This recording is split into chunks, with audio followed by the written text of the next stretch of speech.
Who are you? What do you do at Infor? What's going on with this big company of yours? Wow, who am I? Okay, that could take a little while. I have a finance and accounting background. I was a controller. I worked for Arthur Andersen. I was a controller, vice president of finance. Before I got into the tech world, I started doing implementations of financials. So I was mostly back of house, but then I went into the hospitality and gaming business in 1997. But again, back of house.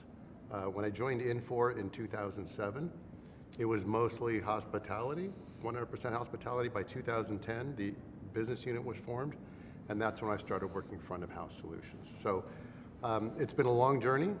I took a 2-year small hiatus to go be general manager for Infor Sun Systems. Lived in Europe for a little bit, in Barcelona, wonderful place. Before coming back here, before coming back to the U.S. and then coming back to manage the hospitality business unit in April of last year. So tell me about the hospitality business unit. What type of areas of the business do you cover? So we cover property management, revenue management, sales and event management, point of sale.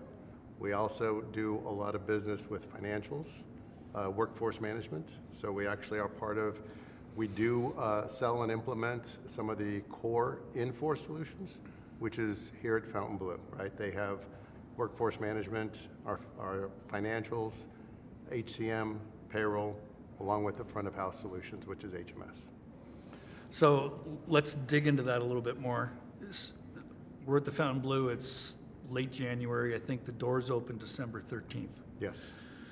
So with the acquisition of all those different platforms under the Infor umbrella, what's that been like trying to manage the process from purchase all the way through, live? It has been obviously a challenge, right? So Fontainebleau has been hiring people, right, at an extremely fast pace. So workforce management, HCM, payroll all went live, and financials went live a long time ago. Bringing on 6,000 plus employees in a 45-day span and training them, including the front office staff, housekeeping on the property management solution, it has been a nice word, I guess, a challenge. We had at one point 20-something people working here, covering the 24-hour shifts, basically 3 8-hour shifts for, I think it was about 3.5, 4 weeks. So it's been, we've been working just as hard as they have in getting this property opened. Right. And, I checked in the other day as I came to the property, and the check-in experience was seamless, right? So obviously it's working. I can take a deep breath right now after you saying that. I did the same, meaning I did the same thing to evaluate how they were using the solution and everything else. So it's been fun. I was here when they opening day, and behind the counter, it was just a buzz. Yeah, and you've been with Infor for quite a while. Implementing a product like HMS versus some of the older products that you might have, is there any difference related to those implementations? Well, HMS is much faster, right, Yep. than some of the other, I'll call legacy solutions that we have. So it goes in much faster. That's one of the things that has been a learning curve for me a long time ago, was the expectation of a hotelier is the implementation is fast, seamless, and it just works. So that's been probably the biggest area that we've been focusing on, to try to make sure that we cookie cutter all these implementations. Now it's hard to cookie cutter the size of Fontainebleau, but the smaller hotels we can absolutely do in a much shorter time frame than you would expect. So you're not an enterprise-only type of software provider? Absolutely not. Right. Absolutely not. We actually do really well in the small boutique full-service hotels. And when I say small, it's not 1,000 rooms, right? We're talking, I'm not allowed to drop names, am I? Yeah, sure. The Mandarin Orientals, right? The Belmond Group, Some of those names that that are more of the boutique but full service hotels. We do really well in that market. Right. So one of the things that's really interesting me, you just talked about the implementation process here at Fountain Blue, and having people working 24 hours a day, or at least cycling through people, who knows how long their shifts were. People have to have a certain passion in order for that to occur. The hospitality industry in itself can be somewhat of a vortex. Once you're in it, it's hard to get out of it. But that's got to be one of the big things that you have, from an Infor perspective, is the passion that you bring to the game. Every one of the employees that works in hospitality, and I'll say the exception maybe of development, has worked in has worked in hospitality. They all come from the industry. They didn't learn it while they were implementing software. They learned it because they actually did the work. So they're extremely passionate. They understand the customer first centric guest experience that we focus on, is because that's how they were brought up in the industry.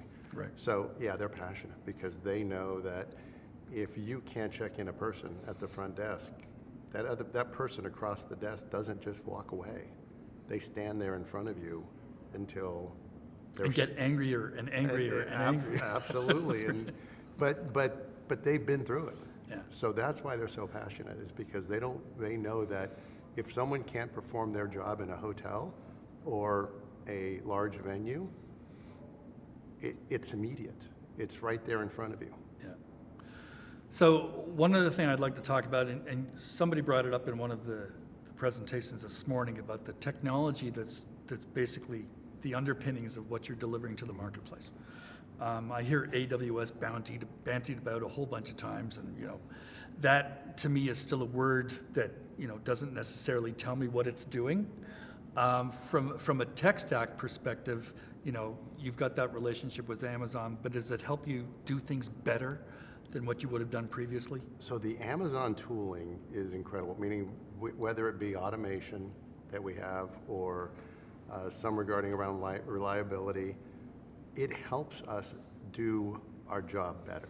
So I was in Tunisia with our development team, and they made a comment that they felt lazy by using the tools because it makes it go faster, right? So we're investing 100% in all of the tooling that Amazon makes available to us. All of the solutions that they make available to us, we're investing in it 100%, even to the point of changing our databases. Right? We're changing the database of every single solution that we have to ensure that we're all running on Aurora Postgres. What does that mean in English?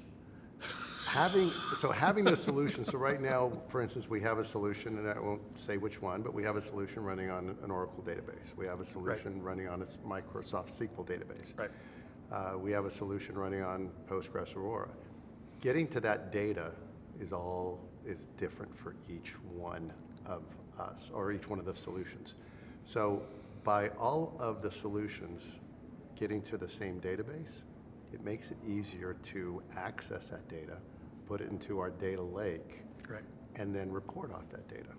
So it is, by the end of 2024, while we won't be complete, we'll probably be about 75% of the way there, that all the solutions, all the customers will be on that one central database. And would you ever been able to pull off this type of implementation without that kind of support? We tried many years ago, right, and didn't do very well. Right. Right. So no, we wouldn't have been able to. We've learned a lot over the years. We've grown a lot, and this was a non-event, right? 3,700 rooms, and we handled New Year's Eve. We're getting ready to handle the crush of Super Bowl. So was that all available? Yes, I'm sure we probably could have figured it out, but by the use of some of the Amazon tooling, we've been able to get there faster. So you've got, one thing I know about Infor is you're highly focused on growth as a company, as most private large companies are, public as well.